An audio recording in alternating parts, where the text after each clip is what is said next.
Hi everyone, and welcome back to the Toffee Blues YouTube channel, your source for all things Everton. This is extra time match review, but we're going to try and try and talk as little about that game as possible because like all we've done on this channel in the last couple of weeks is talk about humblings at the hands of Bournemouth. So we'll try and try and limit that as much as possible. But this video is going to be a lot about sort of assessing where we're up to. Obviously, we all know that we're at the break now for the World Cup. A lot of questions on the manager, which I'm sure we'll delve into. A lot of people have got their opinions. And yeah, it's not the most ideal situation to be going into a 6-week break, but could it have come at the right time? I'm joined by Terry McAllister. How you doing, Terry? All good? Evening, Callum. Yeah, let's get it over with, mate, because it's not one I'm going to enjoy talking about. It's probably not one people are going to enjoy listening to. So let's just crack on. Yeah, let's just crack on. It's one of them, isn't it? So, we're looking at Everton. We're coming in off the back of well, 3 successive defeats, really, in all competitions. If you include the League Cup, we had a really poor display against Leicester City, and then we had the challenges of a little double header down to the south coast to face Bournemouth once in the League Cup, which we conceded 4. And then a few days later, we conceded another 3. We're talking, a trip down to Dorset, and within a couple of days, we've conceded 7 goals against the side who are no great shakes. Of course, we will give them credit where credit's due. They absolutely deserve to beat Everton. There's no question about that. But it's really concerning, Teddy, isn't it? We've had a couple of defeats this season and we've had a couple of sticky moments. But I suppose there was always that little bit of I don't know what's the phrase I'm looking for. You sort of gave them the benefit of the doubt a little bit because we've seen signs early on in the season that there's more of a togetherness. Some of the signings have been quite showing signs that they're capable early on, but it's getting a little bit concerning now, isn't it? Especially when you go to a Bournemouth side twice in the space of a few days, ship that many goals and show a complete lack of urgency, a lack of a plan, a lack of any sort of ability to create or score goals. And ultimately, we've been left with a situation where we're heading into a 6-week break, where the table's not looking too pretty, and the manager, quite rightly, is under pressure. So, yeah, I'll put the ball in your court, Teddy. What's your assessment of the last week of being an Evertonian?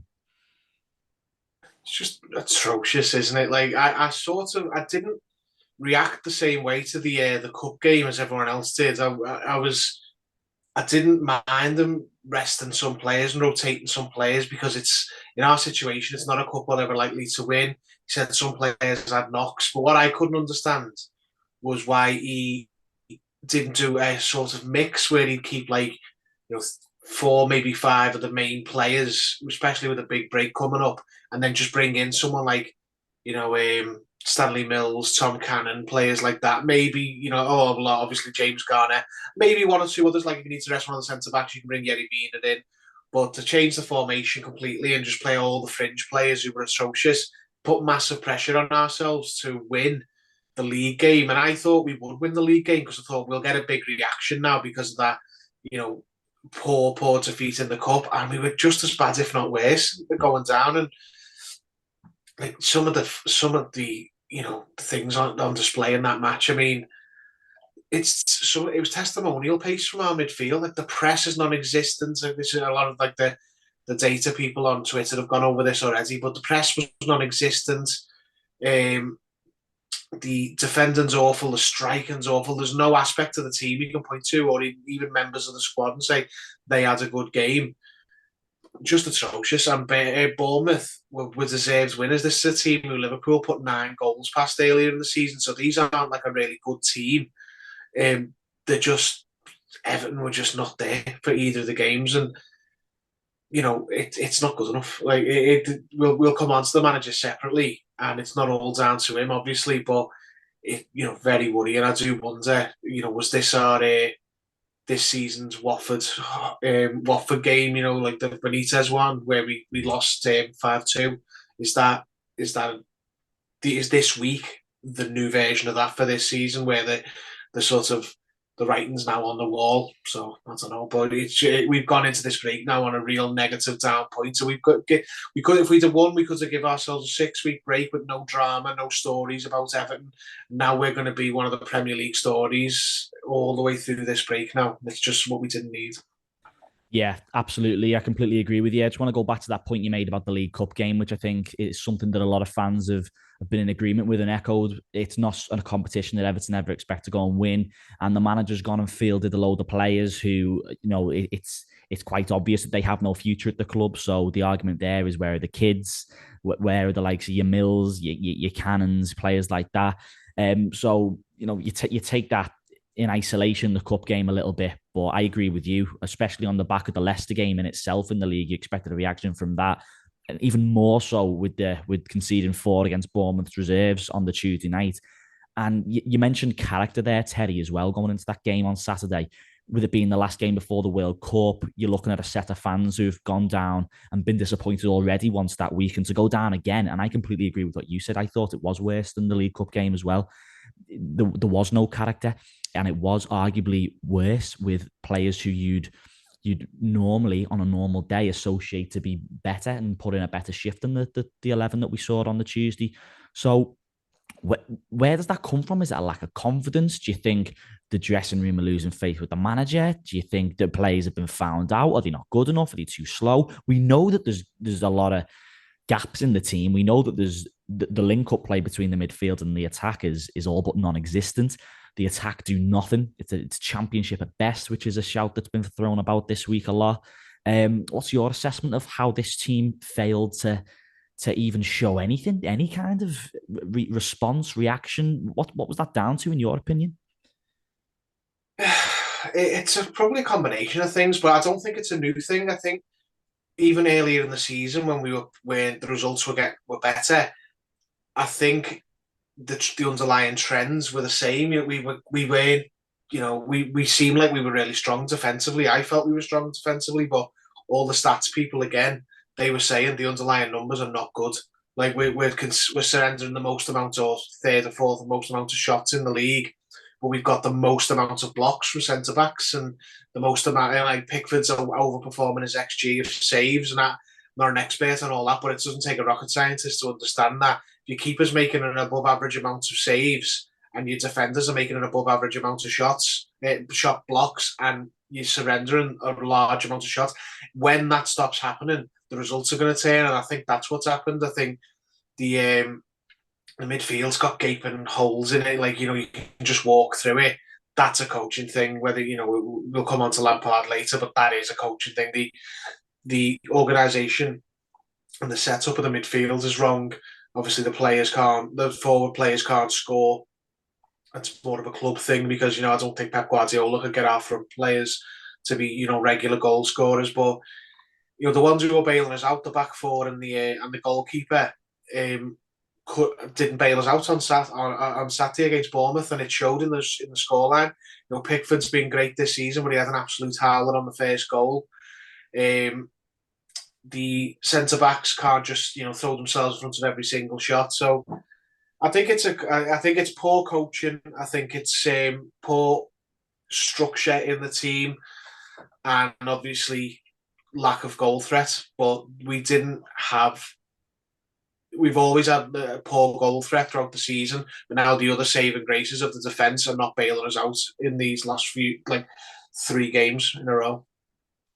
Yeah, absolutely. I completely agree. Just moving on to the attack now, which has been, I mentioned this on a video the other day, but it seems to have been the theme of the season almost. And there was a real fear of this, wasn't there? Let's have it right in the summer. There was a lot made of the striking options. I feel personally like they panicked and bought in Neil Maupay. He was nowhere near the top of the list that type of striker that he wanted to bring in. You lost Richarlison, who's obviously contributed to an awful lot of goals in the last few years. Calvert-Lewin, who, as far as I'm concerned, can't be relied upon anymore.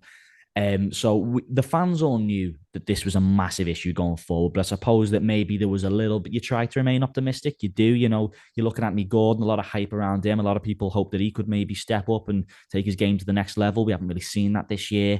Dwight McNeil, who game by game, he just seems to be convincing more people that he's just simply not good enough. And Damari Gray, who, flatters to deceive as well. So the front line, that's the biggest concern, isn't it? And I've seen a lot of people say this in the last week, how the championship defense, if you like, got sorted, but the championship, now that title has been awarded to the attack now. it's so concerning, isn't it? Just how little attacking threat we have in any game at all. And it's like we don't shoot, we don't even try something else. Just try and just be creative in any way. There's nothing. I mentioned Damari Gray there. He's a player who he gets the ball to his feet and he tries to take on. He doesn't beat anyone. The set pieces are woeful. I can't remember the time. Even under Benitez, we still score goals. We still created chances, and you'd expected us to get goals. But I think when we went behind under Benitez, it was more of like a mental thing because the whole club was just so toxic at the time. But this time, it's like we go a goal behind, and there's no belief because we just simply do not score any goals, and we don't have the facilities to do that. So what's your take on the attacking situation? Because we all, like I go back to the point I made before. We all knew that this was a massive issue. We suppose gave it the benefit of the doubt a little bit, but it really is. The chickens really are coming home to roost now with our attack, aren't they? Well, I'll just pull you up on the Benitez thing. This started with Benitez. Like the hemorrhaging of the goals out this team began in the summer he was appointed. All of our goals in recent years have just gone out the team and not been replaced. Yeah. We got basically forced James Rodriguez out of the club, whether you were, there was too much money, always injured, etc. He was a massive source of goals and assists. Luca Dean, he definitely forced him out. He was a massive source of goals and assists. Gylfi Sigurdsson, can't say much about that. That wasn't anyone's fault but his own. And he kicked off Calvert-Lewin's injury troubles, really, or put them into high gear. So add to that the sale of Richarlison. So there's your 1, 2, 3, 4, 5 top sources. It's already an upwards battle, isn't it? Yeah, top 5 sources of goals and creativity 2 years ago, all out the team now. Only one's left in the club, and he's always injured now. And none of them have been replaced. Like you look at the signings we made, like Mopai, McNeil. Don't get Mopai. I mean, he in a different team, he might be able to add something. I don't get it. A lot of people are down on Dwight McNeil. I actually don't mind Dwight McNeil as a player. I think there's a player in there. But the two of them, if we'd have had those 5 other players, they could go into that team and add to them. But they're not good enough to replace. Like, neither of them are good enough to replace Richarlison, what he did for this team. We've not replaced Calvert-Lewin, even though it's just gross negligence to have gone into the season hoping that he'd stay fit after his recent injury troubles. He's, like you say, he's very much a nice to have now, but plan as if you won't have. Like Daniel Sturridge when he was at Liverpool, he's the easiest comparison. Absolutely. Great player, great goal scorer, never fit. Now, hopefully Calvert-Lewin can get over that, but we are not in the position where we're going to finish 8th every year and 9th on a bad season. We need to have reliable players, and we can't have our main goal threat and our key point of the team, the number 9, the focal point, be one player who's never fit, and then after that it's a 5'7" sort of second striker who you're just trying to shoehorn into that position. Absolute lunacy that we went into this season. And I know they'd turn around and say, well, it was 14, 15 games until the next transfer window, so we'll do it in January. We're not in a position to have bet on the 14, 15 games, him not getting injured, because he's only been fit for a few of them. Yeah. So the players they've bought are not goal scorers. McNeil and Gray and Gordon, who scored 3 and 2 and 1, 3, 3 and 2, which isn't the worst record for 15 games in, I suppose. But there's no one else supplementing that. That'd be all right if you'd had another 2 players who were on about like 8, 9 now each, like we used to have in Calvert-Lewin and Richarlison. Be perfect like that. But there's just no creativity. There's no one to make us look like we're going to score. Like Alex Iwobi is doing it all by himself. You can't, he's a good player, but we need that. One of the 2 wingers needs to come out for a new signing who creates, who's got something about them which makes things happen, because no one makes things happen in this team apart from the odd game with Damari Gray's on it. No one scares the opposition in this team, the forward players, and it's something they need to address on January the 1st. It can't be going until the end of the window like it normally does. We need to get this sorted in the next 6 weeks, and on January 1st you've got another number 9 and a wide forwards, and they're both going to go straight into the team, and they're going to provide something, because right now we're looking at Mopai or Rondon, and neither of them are worth a carrot to the way we want to play. Mopai maybe in another team or another era in an Everton team, but not at the minute. It doesn't suit us. So the fact that Brighton let us have him was telling, because they don't need him, and he wasn't good enough for them, and now he's not even good enough for us. Yeah, I think that's it, isn't it? You talk about January there, but it's a difficult market anyway at the best of times, let alone when just coming off the back of a World Cup when there's all kinds of other things going on. So it's going to be difficult. Everton's track record, we all knew that Richarlison was leaving last year, and we all knew that we were going to have to get reinforcements in the forward area. And that was when we had the whole summer. So I'm not exactly filled with a load of hope given Everton's recruitment record and the powers that be that we will be able to address those gaping holes in the pitch, which is obviously a massive concern because we all know, the turn of the year will start. It starts getting towards like 1 year of Lampard being at the club, and we all know that the euphoria of the Palace game. But can we really say we've massively kicked on since then? Not really, no. And if anything, we're worse off with the sale of Richarlison, which we spoke about, and how we just completely lack any sort of creativity, any options. And just on that, I mentioned the manager there, Frank Lampard, coming off the back, he's a really poor run. I think there's an argument there that this could potentially up there with the poorest run since he's been at the club. Certainly some of the poorest performances anyway. Naturally, questions have been asked. I think he had his doubters anyway, as always, but I think the vast majority of the fan base has always stuck with him. But I still think the majority, the Toffee Blues, there is a poll that has been released, which we will go into shortly. But I think you always get a feeling sometimes on the back of really, really negative results that there's a change in the air. There's a change in the atmosphere with the fan base, and I think we got a bit of a taste of that on Saturday rather. You just have to look at the full-time scenes with the fans. It was very reminiscent of last season, and we all know that's a road that none of us want to go down again. So just on the manager, Terry, questions quite rightly have been asked of him. So just for you yourself personally, what is your take on the Lampard situation? Because a lot of people are like, what will sacking him do? And I appreciate that. And to be fair, if I'm being totally honest, I don't want to sit on the fence. I'm still Lampard in myself personally.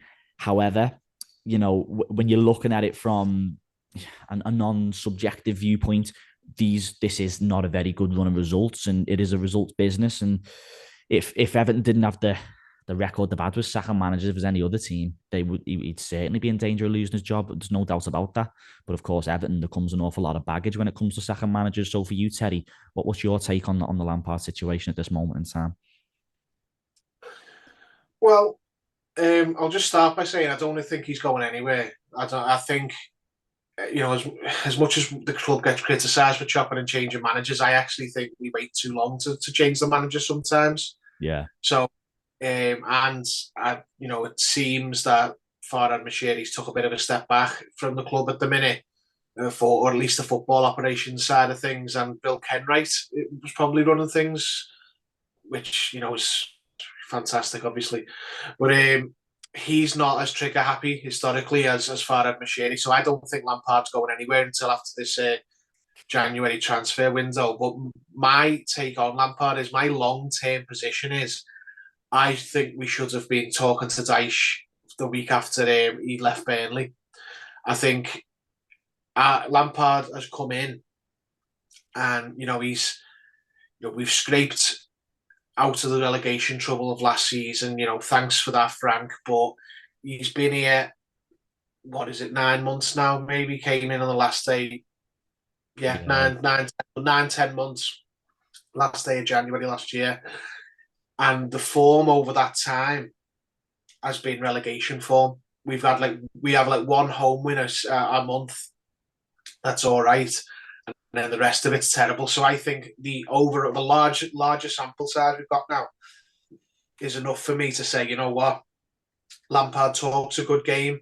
I think he has bought into the club. He is still very popular with I think, the majority of the fan base. But for me, not the right fit, not the right man. He's got no Premier League track record to point to say he'll get us out of this funk. Not really. I personally would be happy to see Lampard go. Thank him for what his time here, and bring in Sean Dyche and replace him with him. I think he'd be a good fit for the club. I think he'd be a good fit for these players. And I think, although he's not for everyone, I think if we were to do that, then a year down the line, you'd point to that and go, "That's a great move." He's really fit in well at the club. He's really took the club on. And I know people are going to be, not happy with the style of play, but I don't think the style of play would be exactly the same as Burnley. He wouldn't have Burnley players. He wouldn't be at Burnley's budget. I've not got any attachment to Lampard. I don't think he's good enough. But this isn't something I've come to because we lost 3 games in a row. I was like this after the Palace game, this where we won 3-0. I was like this after the derby where we drew with Liverpool this season. It's not a results-based thing. I've just taken a view that I don't think Lampard's the right man for Everton. And I personally would like to see Sean Dyche brought in.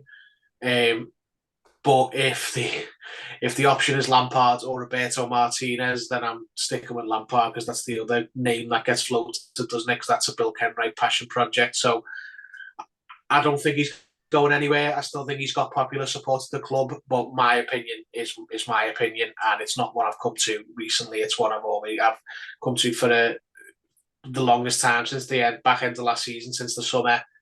And I think it will eventually happen. I think Lampard will be replaced this season. It's just a matter of when.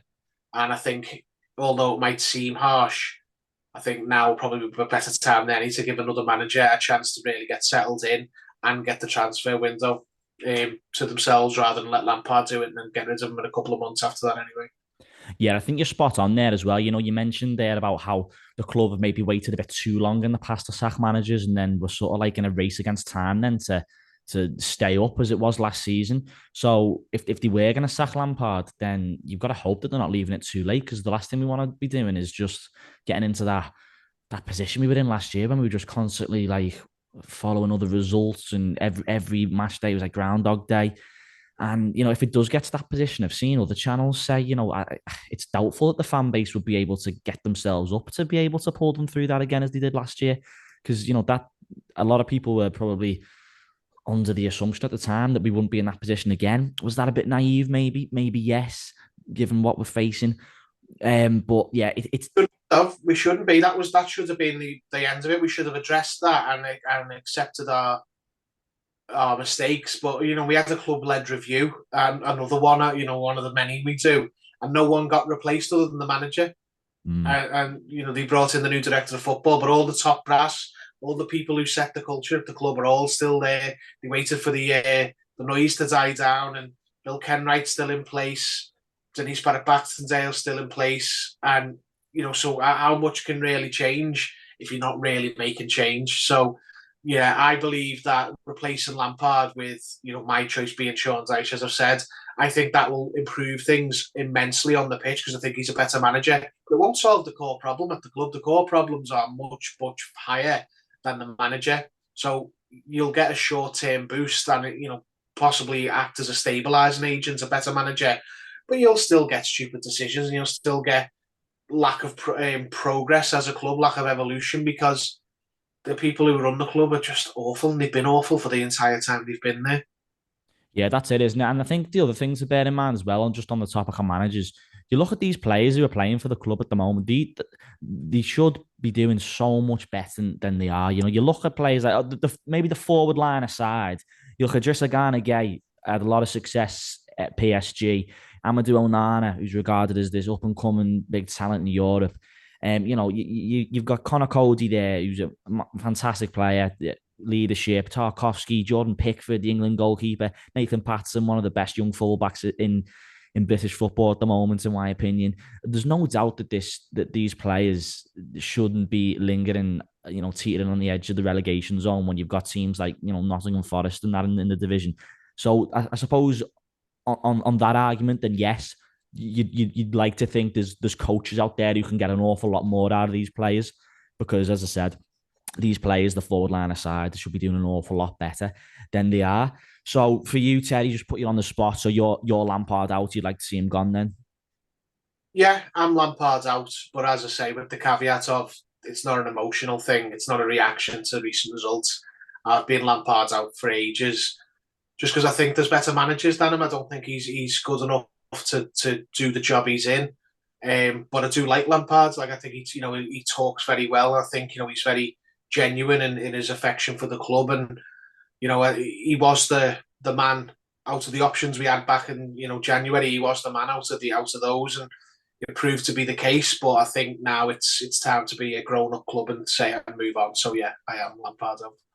Fair enough. And just on that as well, I mentioned earlier that there was a poll put out on the official Toffee Blues Twitter account.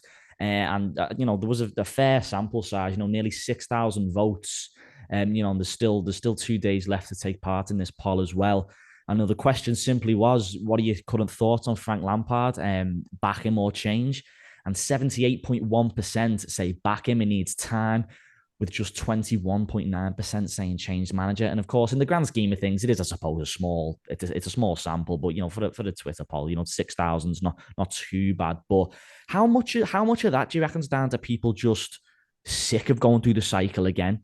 A lot of people's views on the whole manager situation. We've been here so many times before, and they just can't be asked for going through it again with the whole link with the manager and everything. I think a lot of that has to come into it, doesn't it?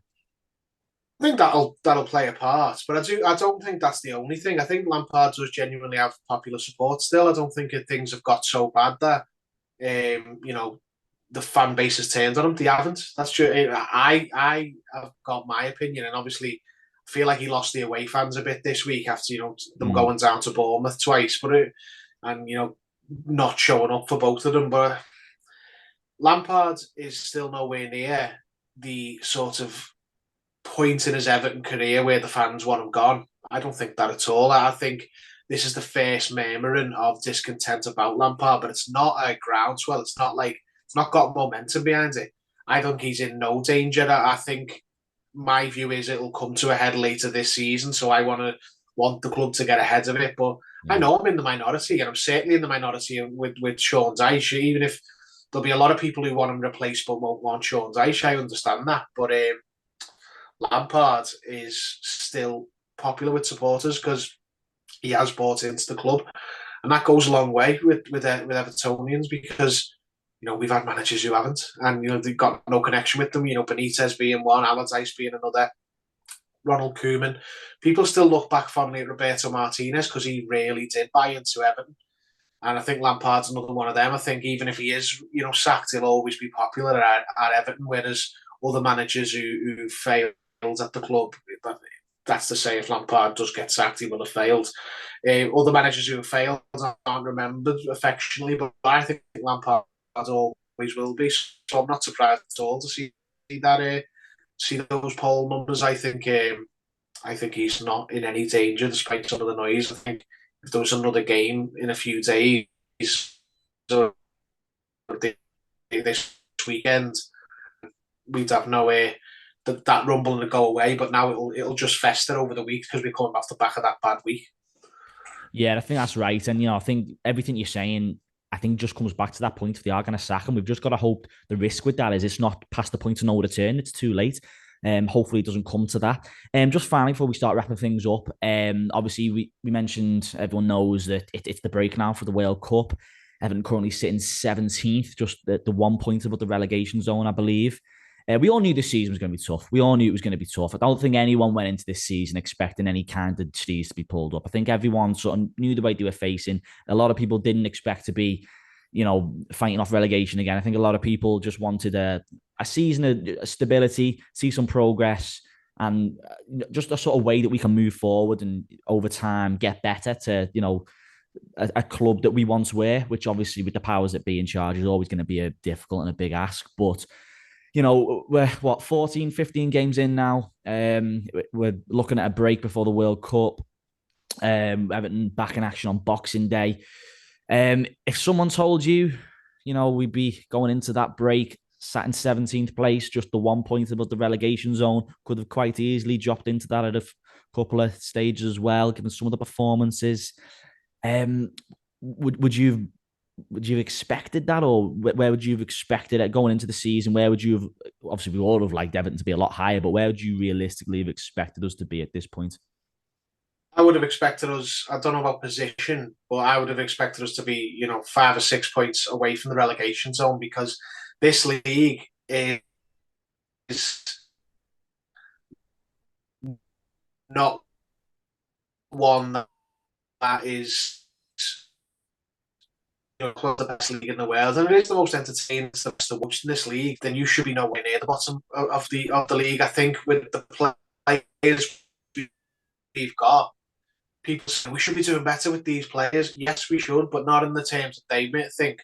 We're not a team who should be in the European mix or anything like that. With our goalkeeper, our two centre, nowhere near the bottom three. We should be comfortably mid-table. And I think if we had a more organised, more well coached team, a better manager, we would be there. We'd be much more comfortable like that.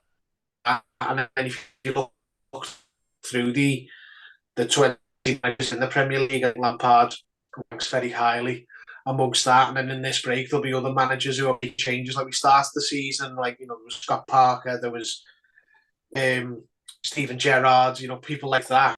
But you could say, well, Lampard's not any better or worse, so he might have been better than a few of them. But I think now, with Villa bringing in Unai Emery, and today's recording, Bournemouth have been linked with Marcelo Bielsa. We can't afford to mess about, because all these other clubs are going to get manager bounces, and they might open a gap above us. And better manager, we could be more organised, more well coached, and we could be away from the relegation scrap. So I'm quite disappointed. And it looked, even with Lampard, it looked like that's what was going to be the case a few weeks ago. That, like, we're not ripping up trees, but we're very well organised and we're very strong defensively, so we'll be all right.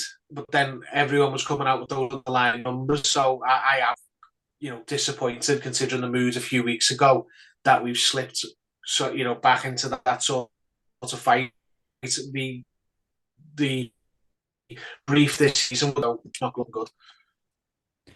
Yeah, well, I think you speak for a lot of people there, Terry, as well, and myself included. There's obviously a lot of disappointments because the signs were there earlier on in the season, weren't they? You mentioned that we were built on some solid foundations, the defence especially, and there was always the hope that we could kick on from that and we could be in a lot more of a healthy position than we currently find ourselves. But yeah, it's not looking too pretty at the moment going into the World Cup. We've got 6 weeks off now to reflect, and you'd like to think that the manager and the coaching staff, should they still be here, which is looking likely that they will be, will use this time to their advantage. We all know that they are jetting off to Australia for a couple of games against Sydney and Celtic. Whether he uses that as a chance to maybe try out some new things, different systems, different way of playing, give some more minutes to a player like, I don't know, Tom Cannon maybe, who I thought looked quite sharp, by the way, when he came on, albeit it was in vain. But yeah, some time off now, a lot of time to reflect. It's not the position that any of us want to be in, but we've just got to hope that we can pull away from that. And if we look at the bigger picture, hope that January can be a bit more promising for us. If we can bring in some more attacking players that can fire us up the league. So we'll leave it there. Terry, massive thanks for jumping on with us tonight, sharing your thoughts on the current predicament. Be sure to leave a like and subscribe if you haven't done so already. So we'll just leave it there then. Thanks for watching, everyone. Again, big thanks to Terry, and we shall see you next time. Thanks for watching.